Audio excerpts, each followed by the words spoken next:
जिन अंग्रेजों को औरंगजेब ने दौड़ा दौड़ा के मारा था, जो अंग्रेज भारत में बहुत बुरी स्थिति में पहुंच गए थे, वही अंग्रेज धीरे धीरे करके देश को खोखला करेंगे। वापस आते हैं अंग्रेज औरंगजेब के समय पर, संधि होती है और औरंगजेब से वापस रुकने की अनुमति मांगते हैं।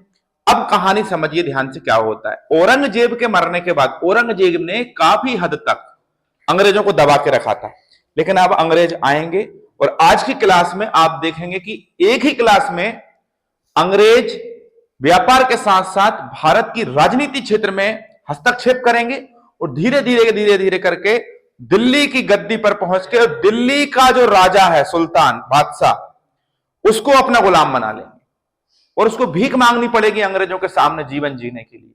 ये अंग्रेज करेंगे। तो आज की क्लास में हम पढ़ेंगे प्लासी का युद्ध, जो एक बहुत बड़ा षड्यंत्र था।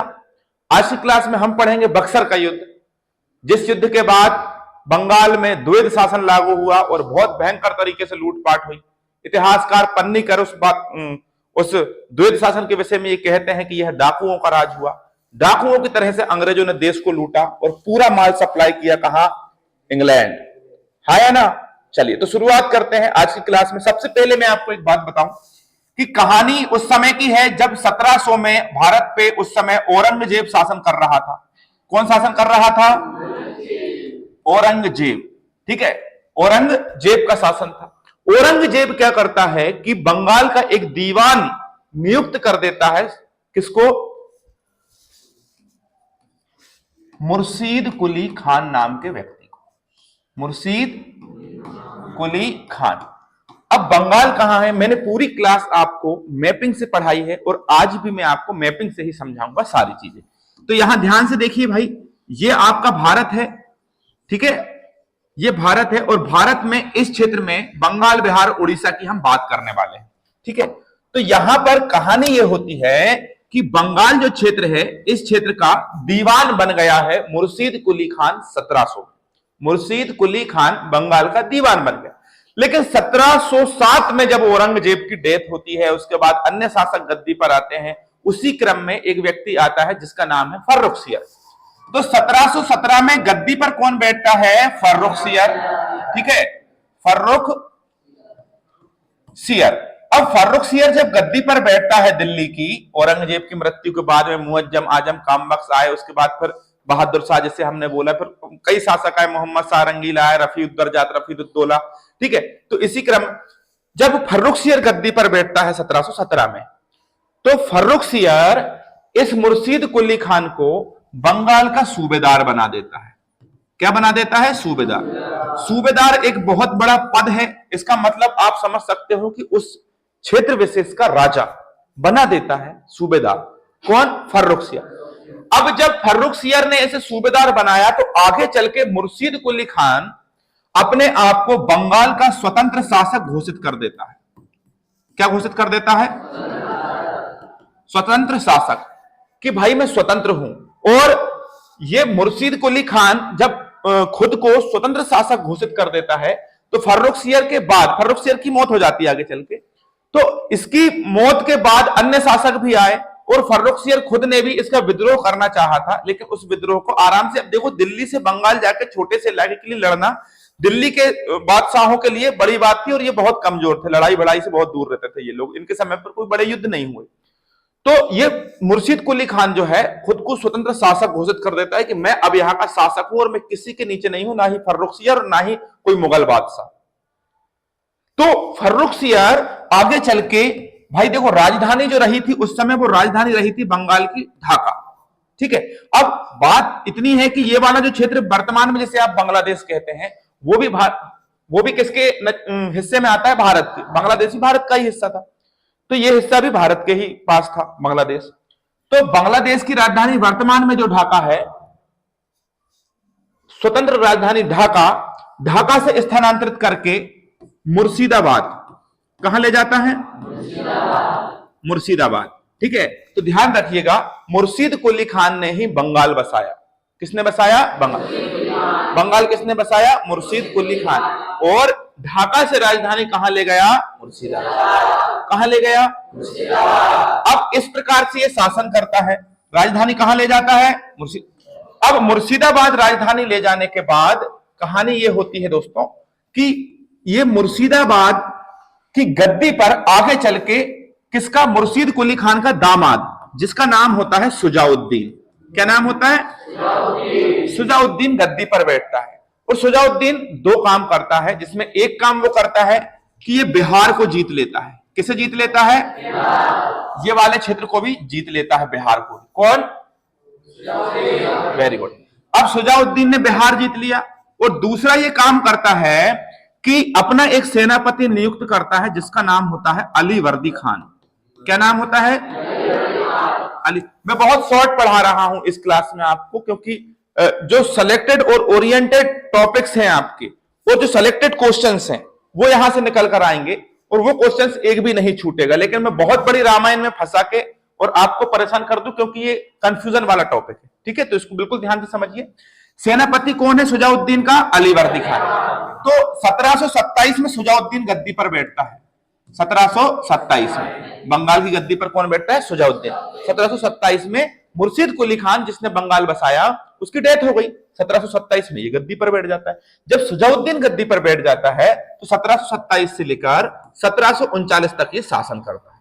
ठीक है, अब इसके शासन के इस क्रम में जब इसकी डेथ होती है तो इसका लड़का, जिसका नाम होता है सरफराज, क्या नाम होता है? सरफराज गद्दी पर बैठता है। लेकिन इस सरफराज की हत्या कर देता है कौन? अली वर्दी खान। कौन हत्या कर देता है? जो सेनापति किसका था? अच्छा, इतिहास में आप एक चीज जरूर देखेंगे कि शासक की हत्या, अधिकतर जो शासक रहे उनकी हत्या उनके सेनापति ने ही की। चाहे आप मेडिवल हिस्ट्री में देख लो, चाहे आप एंशिएंट हिस्ट्री में देख लो, चाहे आप मॉडर्न हिस्ट्री में देख लो, अधिकतर शासकों की हत्या उसके सेनापति ने कर दी। उसके पुत्रों ने तो की ही है, लेकिन सेनापति ने भी बहुत करी। इसलिए अपना जो भी सेनापति बना उसके ऊपर पूरी तरह से भरोसा मत करो, क्योंकि वो कभी भी डुबा सकता है। आप मनीष की तरफ मत देखो, ठीक है? तो मेन जो ट्रस्ट होना चाहिए ना, खुद के खून पर होना चाहिए, सेनापति से ज्यादा। कई बार लेकिन खुद के खून को निपटा देता है, तो किस पर ही विश्वास करो? वो तो सब ले दे के कान इधर से पकड़ो, कान उधर से पकड़ो, बराबर है। देखो भाई, गद्दी पर कौन बैठ जाएगा? अली वर्दी खान। और अली वर्दी खान जब गद्दी पर बैठता है तो उस समय सन चल रहा होता है 1740। अब जब अली वर्दी खान गद्दी पर बैठा तो ये बात बुरी लगी मुगल बादशाहों को कि भाई तू गद्दी पर कैसे बैठ गया? तुझे तो गद्दी पर होना नहीं चाहिए। हमने तो किसको बैठा था? फर्रुखसियर को। फर्रुखसियर के बाद उसका दामाद गद्दी पर बैठेगा, लेकिन तू गद्दी पर कहां से आया? तो अली वर्दी ने कहा कि आप तो चुपचाप रहो, ये पकड़ो आप 2 करोड़ रुपए। कितने करोड़ रुपए? 2 करोड़ रुपए देने का वादा किया कि मैं आपको 2 करोड़ रुपए दे दूंगा, आप तो 2 करोड़ रुपए पकड़ना और चुपचाप रहो, आप तो जो हो रहा है होने दो। अब ये भी भिखमंगे हो चुके थे, मुगल बादशाह जितने थे ये भिखमंगे। उन्होंने कहा यार देखो, फ्री फोकट के 2 करोड़ रुपए मिल रहे हैं तो कौन सा बुरा है। मर गया सुजाउद्दीन, मर गया सरफराज, अब जिंदे तो हो नहीं जाएंगे ना। वो बैठा रहे भाई, तू ही बैठा रहे। अली वर्दी खान दिल्ली की गद्दी पर बैठता है, तो दिल्ली गद्दी बोल रहे हैं, बंगाल की गद्दी पर 1740 से लेकर 1756 तक गद्दी पर बैठा रहता है। ठीक है, अब यहां गद्दी पर बैठा, 2 करोड़ रुपए देने का वादा किया, लेकिन नहीं दिए। मूर्ख बना दिया मुगल बादशाह को। क्या बना दिया? मूर्ख बना दिया इसने। ठीक है, और पृथक बंगाल, इसके समय अली वर्दी खान के समय पर ही पृथक बंगाल की स्थापना हुई। पृथक बंगाल मतलब बंगाल अलग हो गया, बंगाल की सीमाओं का निर्धारण हो गया कि भाई बंगाल इतना इतना है। पहले बंगाल, बिहार, उड़ीसा, जो बांग्लादेश वाला पूरा इलाका चलता। पृथक बंगाल की स्थापना हुई इसी के समय पर, ध्यान रखिएगा। और एक प्रश्न और बनता है यहां से कि इसने अंग्रेजों की तुलना किससे की है? मधुमक्खियों से। किससे की है? मधुमक्खी। ये प्रश्न बनता है। ठीक है, तो इसने अंग्रेजों की तुलना मधुमक्खी से की है और इसने कहा है कि अगर अंग्रेजों को छेड़ोगे तो ये आपको काट काट कर मार डालेंगी, और अच्छे से करोगे तो ये आपको शहद देंगी। अच्छे से बात करोगे तो क्या देंगे? शहद। और छेड़ोगे तो ये आपको क्या कर देंगे? काट काट कर मार डालेंगे। बात समझ में आ रही है कि नहीं? तो लेकिन भाई देखो, आगे चल के जब इसकी डेथ होती है, देखो भाई, जो कर्म होता है ना, वो बीच में जरूर आता है, ध्यान रखिएगा। आगे चल के किसकी डेथ हो जाती है? अली वर्दी खान की डेथ हो जाती है। तो जब अली वर्दी खान की डेथ होती है, किसकी? अली वर्दी खान की। तो जब इसकी डेथ होती है तो इसका कोई लड़का नहीं है, इसकी 3 लड़कियां हैं। कितनी लड़कियां हैं? 3। तो सबसे छोटी जो लड़की है उसका नाम है अमीना बेगम। क्या नाम है? अमीना बेगम, जिसका लड़का है सिराजुद्दौला। सिराज सिराजुद्दौला ऐसा लिख दे रहा हूं मैं, आप समझ लीजिए, उच्चारण सही कर रहा हूं, सिराजुद्दौला। एक लड़की है जिसका नाम है घसीटी बेगम, घसीटी बेगम, ठीक है। ये ढाका के गवर्नर की विधवा पत्नी है। जो ढाका है ना, जो राजधानी हुआ करती थी, वहां का एक लोकल गवर्नर था, उसकी पत्नी है विधवा, इसका नाम है घसीटी बेगम। और एक और महिला है जो पूर्णिया के नवाब की पत्नी, पूर्णिया कहां पड़ता है, पूर्णिया के नवाब की पत्नी, ठीक है, बहुत बढ़िया। तो पूर्णिया के नवाब की पत्नी घसीटी बेगम और अमीना बेगम, ये तीन लड़की होती हैं किसकी, अलीवर्दी खान। अब इन तीन, लड़का तो कोई है नहीं इसका अलीवर्दी खान का, तो अलीवर्दी खान का सबसे नजदीक में अगर कोई रहता है तो वो होता है सिराजुद्दौला। ये उसको बहुत प्यार करता है और ये सिराजुद्दौला बचपन से ही अपने नाना अलीवर्दी के पास रहा। जिस समय अलीवर्दी खान की डेथ हुई उस समय सिराजुद्दौला की उम्र थी महज 23 साल, और 23 साल की उम्र में सिराजुद्दौला जो है वो बंगाल का नवाब। यस और नो? तो अब गद्दी पर कौन बैठ जाएगा बेटा? तो कब बैठ जाएगा? 1756 में, ठीक है। अब 1756 में ये गद्दी पर बैठ जाता है। तो जैसे ही ये गद्दी पर, इसके जीवन में जो है ना संघर्ष बहुत रहा, ये अपनी जिंदगी ज्यादा नहीं जी पाया। ये 1756 में जब गद्दी पर बैठता है तो 56 में ही यूरोप में, मैंने आपको पढ़ाया था, एक सप्तवर्षीय युद्ध चालू हुआ था 63 तक, 1756 से 1763, कल की क्लास में पढ़ाया है। तो यूरोप में अंग्रेज और फ्रांसीसी आपस में लड़ने लग जाते हैं। जब यूरोप और फ्रांसीसी आपस में लड़ने लग जाते हैं तो भारत में भी यूरोपीय कंपनी अंग्रेज और फ्रांसीसी दोनों थी, ये भी भारत में भी लड़ने लग जाते हैं।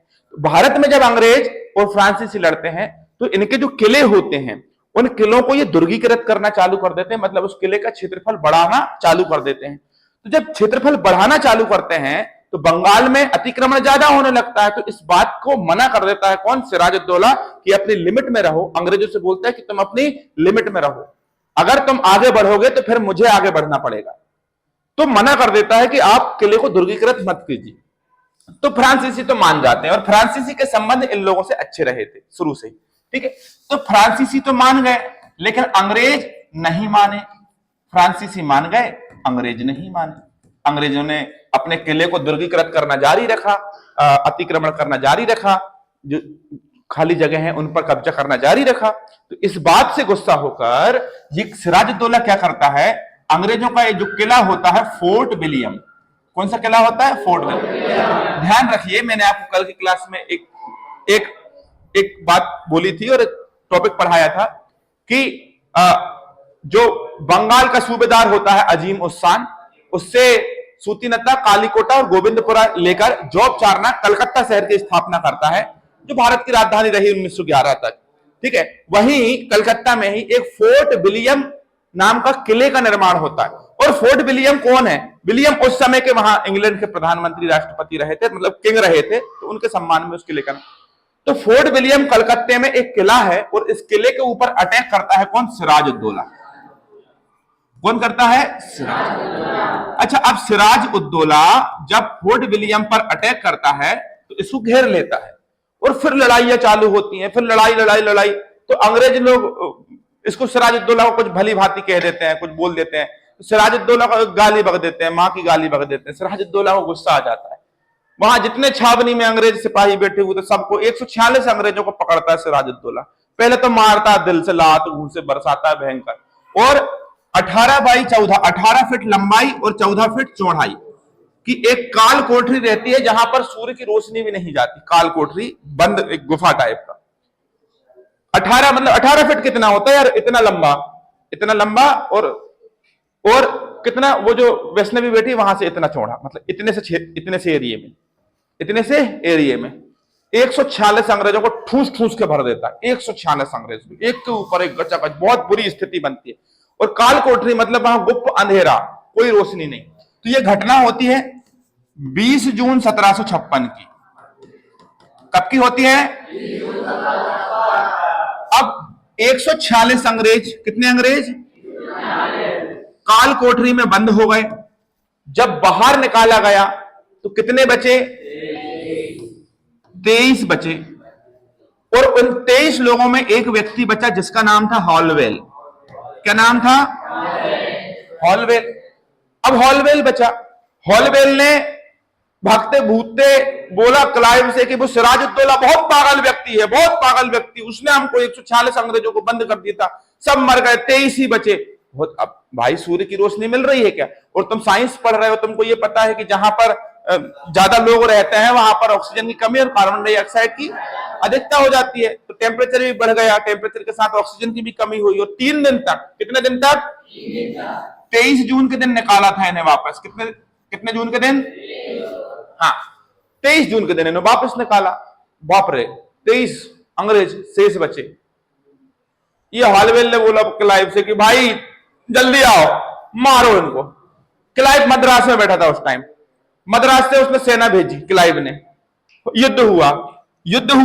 उस युद्ध में सिराजुद्दौला ने अंग्रेजों को भयंकर मारा। मतलब सिराजुद्दौला एकदम अंग्रेजों के खिलाफ, पसंद आया मुझे इसका व्यक्ति, मारा।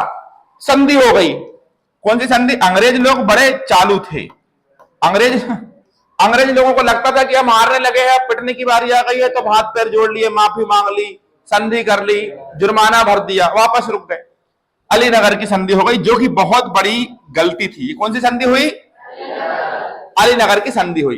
अंग्रेज लोगों ने हाथ पैर जोड़ के जैसे तैसे करके मना लिया सिराजुद्दौला को। अब कहानी ये होती है कि अंग्रेज, किसकी बात चलेगी? अंग्रेज लोग क्या करते हैं संधि के बाद? फ्रांसीसी जो थे, अच्छा फ्रांसीसी किसके साथ रहे हैं आपको पता है? सिराजुद्दौला के। तो फ्रांसीसी से चंद्रनगर नाम का क्षेत्र, चंद्रनगर, हालांकि ये इतना डीपली पूछा नहीं जाएगा चंद्रनगर और ये और वो, फिलहाल आप मेन याद रखना युद्ध कब हुआ था। तो चंद्रनगर को छीन लेते हैं अंग्रेज, किससे? फ्रांसीसियों से। अच्छा, चंद्रनगर कहां पर पड़ता है? मद्रास में। कहां पर पड़ता है? तो चंद्रनगर जब छीन लिया, किससे छीन लिया?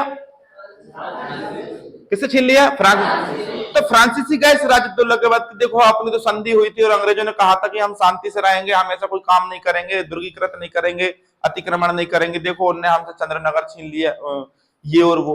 तो सिराजुद्दौला को गुस्सा आता है, सिराजुद्दौला वापस जाता है, लेकिन अब तैयारी होती है युद्ध की, और फाइनली कंडीशन बन जाती है युद्ध की, और युद्ध चालू होता है 23 जून सन 1757। ये इतिहास का एक बहुत काला दिन माना जा सकता है मेरी नजर में, और आपकी नजरों में भी माना जाएगा पूरा पढ़ोगे तो। ये युद्ध नहीं था, ये षड्यंत्र था। सिराजुद्दौला बहुत शानदार व्यक्ति, अंग्रेजों को मार रहा है, मतलब दिल खुश कर दिया इसने अपना। आपको समझ में आ रहा है ना? अब बंगाल का नवाब, अब यहां से उठी चिंगारी दिल्ली तक गई और दिल्ली का सिंहासन नष्ट हो गया पूरी तरह से। क्या होता है 1757 में, जो सिराजुद्दौला होता है, सिराजुद्दौला, इसका एक सेनापति होता है जिसका नाम होता है मीर जाफर। क्या नाम होता है? मीर जाफर। अब मीर जाफर जो था, ये सिराजुद्दौला का सेनापति था। और मैं शुरू से बोल रहा हूं सेनापति, या जो क्या बोल रहे हैं, सेनापति बोल रहे हैं ना शुरू से, कि जो खास सेनापति वही धोखा देता है। ये सिराजुद्दौला और अंग्रेज के बीच में युद्ध होता है। किसके बीच में? सिराजुद्दौला और अंग्रेज। अच्छा, और जब युद्ध चालू होता है तो सिराजुद्दौला की सेना लेकर मीर जाफर पूरा अंग्रेजों की तरफ चला जाता है और सिराजुद्दौला को आसानी से युद्ध हरा देता है, क्योंकि मीर जाफर किससे मिल गया था? अंग्रेजों से। और मीर जाफर सिराजुद्दौला का कौन है? सेनापति। भाई सेनापति खुद ही मिल जाएगा तो पूरी सेना सेनापति की सुनेगी, राजा बाजा की थोड़ी सुनती थी। मेन जो लीडर होगा सेनापति, उसके पीछे सेना चलती है भाई। तो युद्ध की विवरण सुनिए मेरे द्वारा, कि होता यह है कि सिराजुद्दौला से मीर जाफर कहता है कि आप युद्ध करने के लिए काहे जा रहे हो? हम जाएंगे ना युद्ध करने के लिए, हम लड़ेंगे तुम्हारी जगह युद्ध, तुम मत जाओ युद्ध करने के लिए। सिराजुद्दौला बोलता है कि अरे जाने दे, वो अंग्रेज है 420 है, 1 नंबर के, उनको मारना जरूरी, मैं मारूंगा। नहीं नहीं नहीं, आप परेशान मत हो, मैं जाऊंगा, आप रहने दो, आप अपने किले की छत से देखो। आप जाता है। अच्छा, अंग्रेजों में जो व्यक्ति होता है रॉबर्ट क्लाइव, कौन? वो मीर जाफर से बोलता है कि यार तू देख, तू नाटक नहीं करना। अब रॉबर्ट क्लाइव बहुत समझदार था। रॉबर्ट क्लाइव ने बोला कि अगर मान लो मीर जाफर ने युद्ध के अंतिम क्षणों में धोखा दे भी दिया, तो अंग्रेजों ने अपनी तरफ कुछ लोगों को करके रखा था, जिसका नाम था, एक तो वो घसीटी बेगम, घसीटी बेगम, जो कौन थी? सिराजुद्दौला की मौसी। अरे हाँ कि नहीं? घसीटी बेगम के बाद एक वो पूर्णिया के नवाब की पत्नी, उसके अलावा एक यही व्यक्ति कौन? मीर जाफर। मीर जाफर के बाद, यह सफेद से लिखना पड़ेगा, दिख नहीं रहा होगा आपको, मीर जाफर। और मीर जाफर के बाद एक और व्यक्ति है जिसका नाम है जगत सेठ। और एक अमीर व्यक्ति है, ये जगत सेठ भी बड़ा रईस व्यक्ति है, बैंकर है, इसको बैंकर बोल सकते हैं, ठीक है। और एक और है अमीर चंद। अरे बोलो ना, कौन कौन है? अमीर चंद। और ध्यान रखिए, अमीर चंद।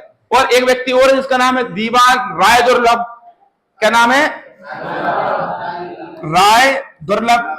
तो जितने अमीर लोग हैं, बड़े बड़े पैसे वाले, जो सत्ता परिवर्तन करने की क्षमता रखते हैं, उनको सबको ये पूछे जाते हैं, ध्यान रखिए, जगत सेठ, अमीर चंद, राय दुर्लभ, ठीक है। ये घसीटी बेगम, ये सब किसकी तरफ हो गए? अंग्रेजों की तरफ। मीर जाफर खुद ही किसकी तरफ हो गया? अंग्रेज की तरफ। अच्छा, सिराजुद्दौला के साथ में जो लोग थे, किसके साथ? सिराजुद्दौला। मैं केवल सिराज उद्दौला लिखूंगा, समय बचेगा इससे।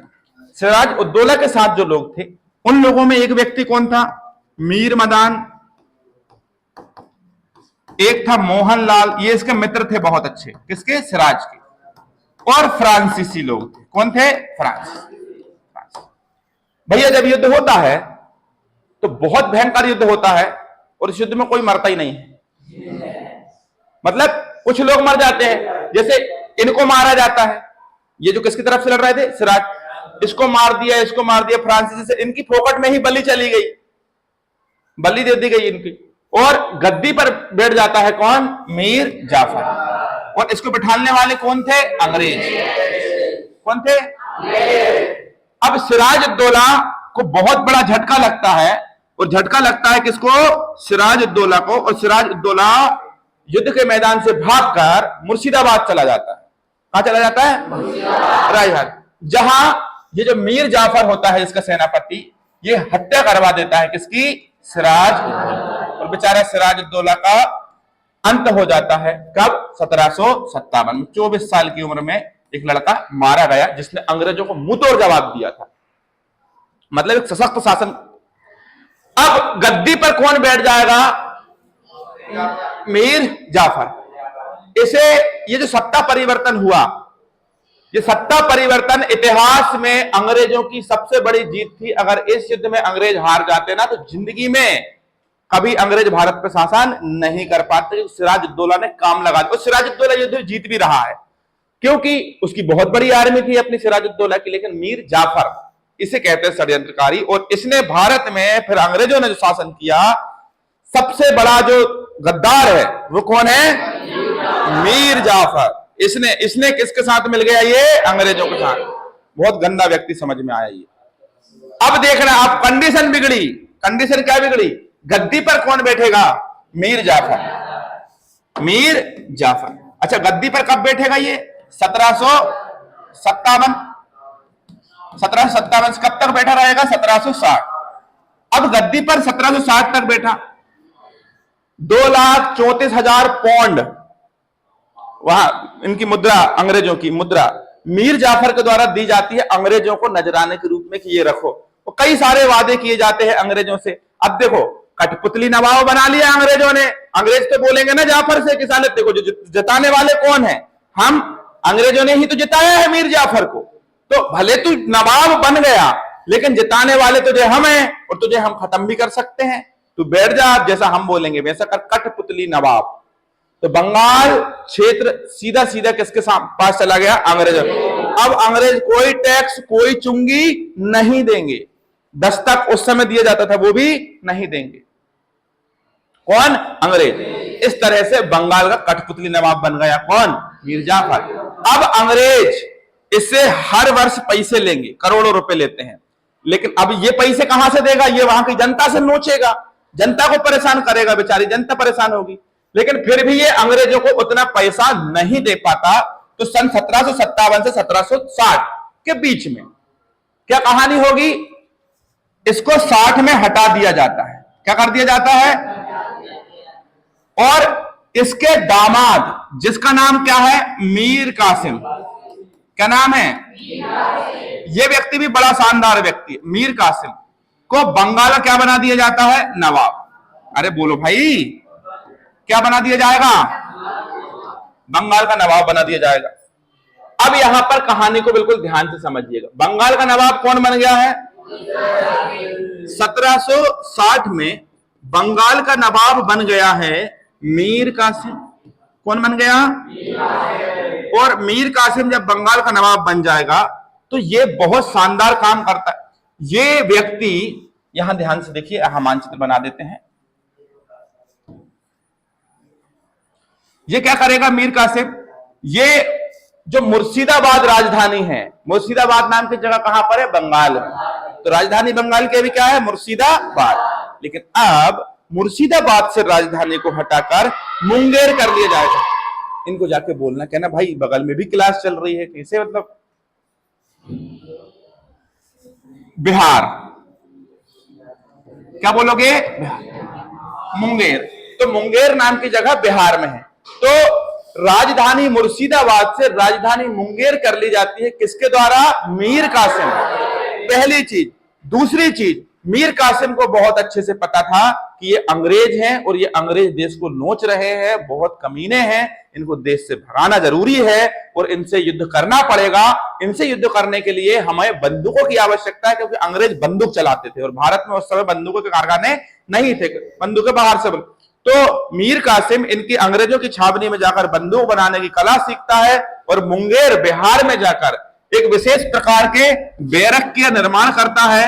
बैरक, और जिसे हम क्या बोलेंगे? फैक्ट्री। विशेष प्रकार की फैक्ट्री बनाता है जहां पर किसका निर्माण होता है? बंदूकों का। बारूद फैक्ट्री बनवाता है। किस लिए? ताकि आगे युद्ध होगा तो अंग्रेजों को मुंहतोड़ जवाब दिया जाएगा।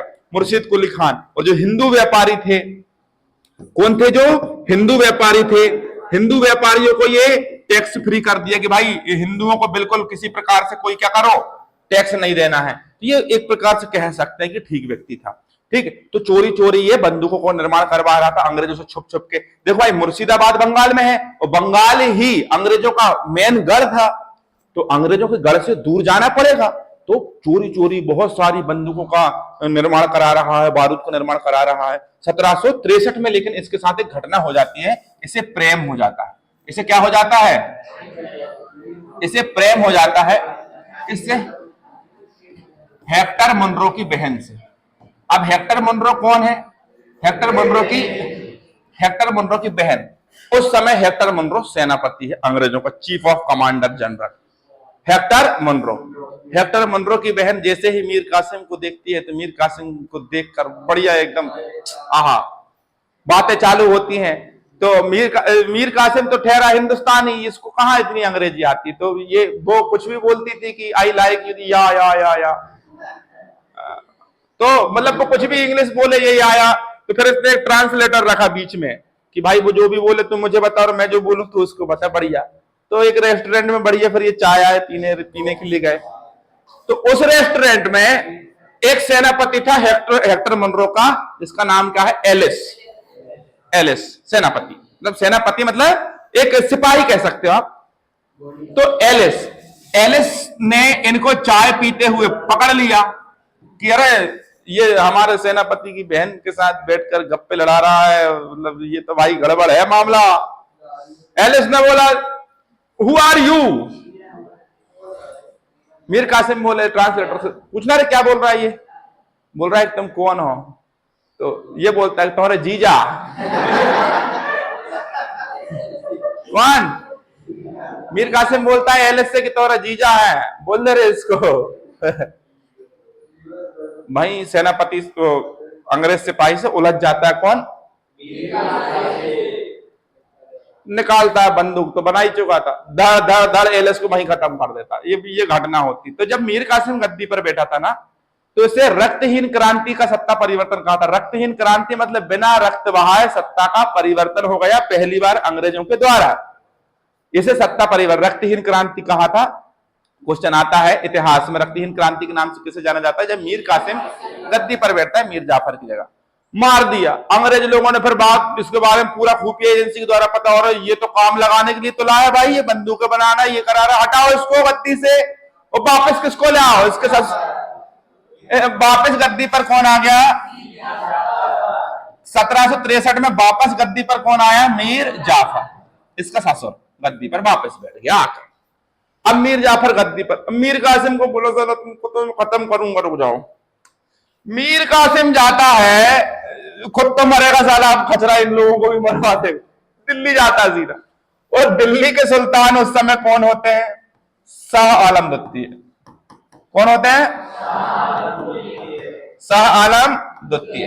अब शाह आलम द्वितीय से जाके बोलता है कि और इनने ऐसा ऐसा कर रहा है, अंग्रेज लोच रहे हैं देश को, इनको खत्म करो, इनको मारो, इनको जड़ से उठका दो। शाह आलम भी वापस, उनके अंदर भी मुगल सल्तनत का खून दौड़ रहा है, उन्होंने कहा बहुत समय से हाथ साफ नहीं किया, चलो रे मारेंगे अंग्रेजों को। चलते चलते आवाज जाते यूपी में, यहां का एक नवाब होता है जिसका नाम है सुजाउद्दौला। क्या नाम है, सुजाउद्दौला से बोलते चल रहे मारेंगे अंग्रेजों को ना, चल सेना निकालो लड़के, बुलाओ, फोन लगाओ। और एक तरफ कौन हो जाता है, मीर कासिम खुद, मीर कासिम। तो ये तीनों लोग आपस में मिलते हैं, इनकी सेनाएं मिलती हैं और मिलकर लड़ाई चालू करते हैं। अच्छा, वो जो पहला युद्ध हुआ था प्लासी का 1757 में, पलासी नाम के मैदान में हुआ था, वहां पलास के फूल ज्यादा हैं बंगाल में, ठीक है, तो इसलिए वहां पलासी का युद्ध बोलते हैं, क्योंकि पलास के फूल ज्यादा उसमें पलासी का। ये जो युद्ध होगा 22 अक्टूबर सन 1764 को, ये बिहार में होगा, और बिहार में एक जगह है जिसका नाम है बक्सर, इसलिए इस युद्ध का नाम क्या पड़ा, बक्सर का युद्ध। क्या नाम पड़ा, बक्सर का युद्ध पड़ा, ठीक है। तो बक्सर का युद्ध कब चालू हुआ, 22 अक्टूबर 1764, और इस युद्ध में जीत हो गई अंग्रेजों की, क्योंकि देखो प्लासी का युद्ध जीतने के बाद उन्होंने इतना धन कमा चुके थे और इतना बंदूक और इतना वो सब लेकर आ चुके थे कि युद्ध हरा दिया। और पहली बार बिना किसी षड्यंत्र के अंग्रेजों ने खुद को सिद्ध किया, और अंग्रेजों ने सामने आकर लड़ाई लड़ी बक्सर की, और त्रिगुट, इसको त्रिगुट बोलते हैं, 1 2 3 3 लोगों का संगठन त्रिगुट, इनके संगठन को एक तरफ से हरा दिया, हरा दिया। क्या कर दिया, अब ये जो नवाब है कौन, मीर कासिम, जो बना था कुछ समय के लिए। अच्छा, अभी वर्तमान में कौन है यहां, मीर जाफर। ये मीर कासिम भागकर कहां चला जाता है, दिल्ली। मीर कासिम भागकर कहां चला जाएगा, दिल्ली, और 1770 में मृत्यु हो जाएगी। गठा जाते हैं 2 लोग, एक तो सुजाउद्दौला और एक शाह आलम द्वितीय, और अंग्रेज बुलाते इधर आओ बेटा, अब तुम क्या करो, इधर आओ। कहां आओ, इधर। अब ये रहा तुम्हारे भारत का मैप, ठीक है। अंग्रेज क्या करते हैं, ये जो बंगाल वाला क्षेत्र है, ठीक है, बेटा बंगाल, बिहार, उड़ीसा जीतने के बाद अंग्रेज बोलते हैं अब कोई नवाब नहीं, अब सीधा इधर आओ और जेब खोलो और जेब में ऐसे रख दो। अब जो टैक्स बंगाल, बिहार, उड़ीसा, कितने 3 प्रदेश, कितने बड़े प्रदेश है, लाखों करोड़ों की जनसंख्या, इससे जो टैक्स मिलेगा वो सीधा आप किसके पास जाएगा, अंग्रेजों के पास। मतलब अंग्रेज उस क्षेत्र विशेष के मालिक बन गए हैं, वो जगह उनकी हो गई है, वहां पर पूरा अंग्रेजों का चलेगा, जो कुछ चलेगा। तुम निकल लो अब भाई यहां से, भागी जाओ, अब तुम हट रहे मीर जाफर, तू भी अब तो ये कठपुतली नवाब बन के। और दूसरी चीज, ये जो व्यक्ति बैठा था दिल्ली में, जिसका नाम क्या था, शाह आलम द्वितीय। क्या नाम था, शाह आलम द्वितीय। इसके साथ 12 अगस्त सन 1765 को एक संधि करते हैं, और इस संधि का नाम है इलाहाबाद की संधि, जो आपके पेपर में बहुत ज्यादा पूछी जाती है, ध्यान रखिए, ठीक है, हाँ या ना। तो ये जो 12 अगस्त 1765 में जो इलाहाबाद की संधि हुई, इलाहाबाद नाम की जगह में, वर्तमान में इलाहाबाद को किस नाम से जानते हैं, प्रयागराज। तो इलाहाबाद की संधि हुई, इसमें इलाहाबाद में कहा शाह आलम द्वितीय से कि भाई देखो ऐसा है कि अब तुम ठहर जाओ, तुमको हम हर साल कितने लाख रुपए देंगे, 26 लाख, और उसमें तुम अपना जीवन पालन करो, और तुमको हम पूरी तरीके से क्या करते हैं, तुम्हारा साम्राज्य हम लेंगे, टैक्स चुंगी मुंगी जो कुछ होगा वो सब हम लेंगे। तुम एक काम करो, क्या करो, बैठो, गद्दी पर बैठो। अच्छा, गद्दी पर अंग्रेज खुद ही क्यों नहीं बैठ जाते? क्योंकि प्रजा गर्दा उड़ा देगी ना, प्रजा उठ बैठेगी, नहीं हमारा राजा हमको चाहिए भाई। तो अंग्रेज डरते हैं प्रजा से, इसलिए वो बोल रहे हैं कि प्रजा को मूर्ख बना के गद्दी पर इसी को बैठ रहने दो, लेकिन पैसा पूरा हम, तू एक काम कर 26 लाख रुपए ले। और दूसरी चीज, एक कड़ा नाम की जगह है यूपी में, और एक क्या है, इलाहाबाद। ये इलाहाबाद दोनों जगह दे दी जाती है किसे, शाह आलम। किसे दी जाती है कि एक काम करो, ये जगह भी तुम पकड़ो। कितने कमीने थे अंग्रेज, चूंकि ये इलाहाबाद और कड़ा किसका क्षेत्र है, अवध का, जो किसके अंडर में था, शुजाउद्दौला। और शुजाउद्दौला इसी के साथ लड़ रहा था, लेकिन इनने इसका क्षेत्र लेकर उसको दे दिया, मतलब अब आपस में लड़ो सालो। तुम नहीं समझ रही बात? तो ये किसको दे दिया, शाह आलम। इलाहाबाद की दूसरी संधि होती है 16 अगस्त 1765, और इसके द्वारा कहा जाता है किससे, शुजाउद्दौला से, अब बेटा तुम इधर आ जाओ हमारे सामने, तुम हमें एक बात बताओ, तुमने बेवजह आक्रमण क्यों किया? तुम्हारा हमने कौन सा तीर मार दिया था? यूं बेवजह करने की वजह तो बताओ जालिम। शुजाउद्दौला नीचे सर झुका खड़े, एक काम करो, ये कड़ा और मानिकपुर तुम्हारा, ये उठा लो ना बेटा। किसका फोन बज रहा है? बाबू का फोन आ रहा है क्या? देवेश की बाबू का फोन आ रहा है, उठा ले बेटा। नौकरी नहीं लगी ना तो शुभम से शादी करेगी तेरी बाबू, ध्यान रखना। शुजाउद्दौला बहुत तेज है, ये युग जो है ना बहुत तेज। जब शादी की बात आती है, शादी से पहले तो कुछ भी चलता, शादी की जब बात आएगी ना तो बेस्ट से बेस्ट चॉइस कौन हो, तुम भाड़ में जाओ। तुम पावरफुल हो कि नहीं, नहीं हो, साइड हो जाओ। प्यार मोहब्बत कुछ होता ही नहीं है बेटा, ध्यान रखिएगा। यू मूर्ख मत बनना तुम लोग फोकट में, ठीक है? चलो, तो शुजाउद्दौला है ना, क्या बात चल रही है? अब शुजाउद्दौला से बोलते हैं एक काम करो, पहले तुम हमें कितने रुपए दे दो, 50 लाख रुपए। कितने लाख रुपए दे दो? 50 लाख तुम हमें दे दो। शुजाउद्दौला बोलता है भैया मैं तुमको 50 लाख रुपए काहे के लिए दूं? तो बोलता है कि यार तू मुझे ये बता कि तूने फालतू में बेवजह आक्रमण काहे के लिए किया, बेवजह आक्रमण काहे के लिए किया? ले लिया, और इससे कड़ा भी छीन लिया और इलाहाबाद भी छीन लिया, और किसको दे दिया? तो ये दूसरी संधि थी, ठीक है, जो किसके साथ हुई, शुजाउद्दौला। अब अभी बंगाल का जो नवाब है वो कौन है, मीर जाफर, ठीक है, जिस मीर जाफर है ना जिसने षड्यंत्र किया था। तो अब वो मर जाएगा और उसके बाद गद्दी पर बैठने के इसका लड़का आएगा जिसका नाम था नजमुद्दौला। अच्छा, ये नवाब जरूर है लेकिन बेकार नवाब है, इनके हाथ में कुछ नहीं है, सब कुछ तो अंग्रेजों का, बस प्रजा षड्यंत्र ना करे, प्रजा विद्रोह ना करे, इसलिए नवाब का नाम दे दिया, बस तुम बस नाम के नवाब हो। नजमुद्दौला के समय 1765 में, कौन बेटा, 1765 में यहां पर रॉबर्ट क्लाइव फिर आता है। कौन आता है? और बंगाल का क्या बन जाता है, गवर्नर। क्या बन जाता है? बंगाल का गवर्नर। और बंगाल में लागू कर देता है कौन सा शासन, द्वैध शासन, नजमुद्दौला के समय पर। हालांकि नजमुद्दौला भी 1-1.5 साल ही जिया था, उसके बाद और भी फालतू के नवाब आते रहे, वो आपको नहीं पढ़ना। इसमें 2 प्रकार का, एक तो दीवानी अधिकार और एक कौन सा अधिकार, फौजदारी अधिकार। कौन सा अधिकार बेटा? ये 2 अधिकार होते हैं। फौजदारी का मतलब ये होता है कहीं पर नल खुदवाना हो तो नल खुदवा दो, नालियों की सफाई करना है तो नालियों की सफाई करा दो, किसी के घर में झगड़ा हो गया है तो वो झगड़े में जाकर तुम उनके बीच में समझौता करा दो, मतलब शिक्षा स्वास्थ्य को देख लो। और दीवानी अधिकार एक ऐसा अधिकार है जिसमें जितना भी टैक्स आएगा, जितनी भी चुंगी होगी, जितना भी पैसे वाले व्यापार होंगे, जो पुलिस प्रशासन होगा, सेनाएं होंगी, वो सभी अधिकार कौन के पास रहेंगे, अंग्रेजों के पास।